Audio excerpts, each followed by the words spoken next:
my father, when he died,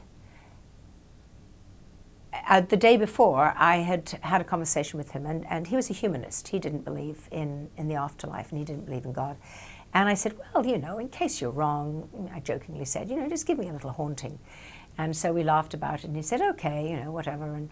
And then the next day he died, and about 4 or 5 months later, I went through a terrible crisis in my life. My marriage ended suddenly. I lost all my money, I lost my homes, I lost everything. I was in just unbelievable turmoil, and I really didn't know how to deal with it. It was just beyond my wildest imagination that suddenly the life I thought I had was one way, and suddenly it was completely upside down. And I called my agent and I said, please call the networks and say that I will do anything, any job they have at all, because I have to work. I didn't have anything. I'm in the minus many, many millions, and I've got to keep my kids going and figure something out here.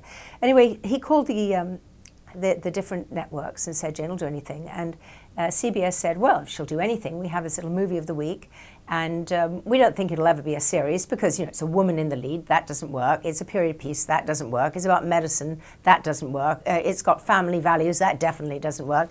But, if she does do it and she has to decide in the next 12 hours, she can play the lead, but she has to sign for 5 years in case we ever did pick it up as a series, which, by the way, we won't.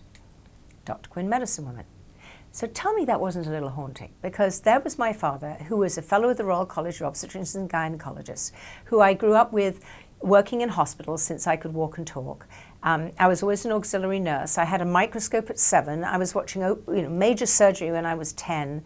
I was a member of the Red Cross and did home nursing and first aid. That was my life. And my father's special bond with me was to take me to this Museum of the History of Medicine, the Wellcome Museum in London. Who knew this? Nobody knew this. Why would I suddenly be handed on a plate at that last moment, this amazing role that spoke to me so specifically?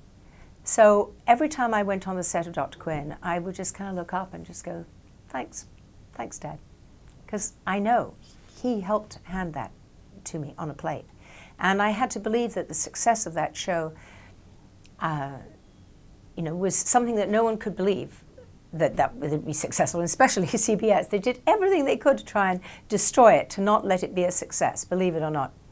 And yet, to this day, I don't think there's any other show out there that's sold in 98 countries, where different cultures, different faiths, different parts of the world, different languages, they all relate to and love Dr. Quinn.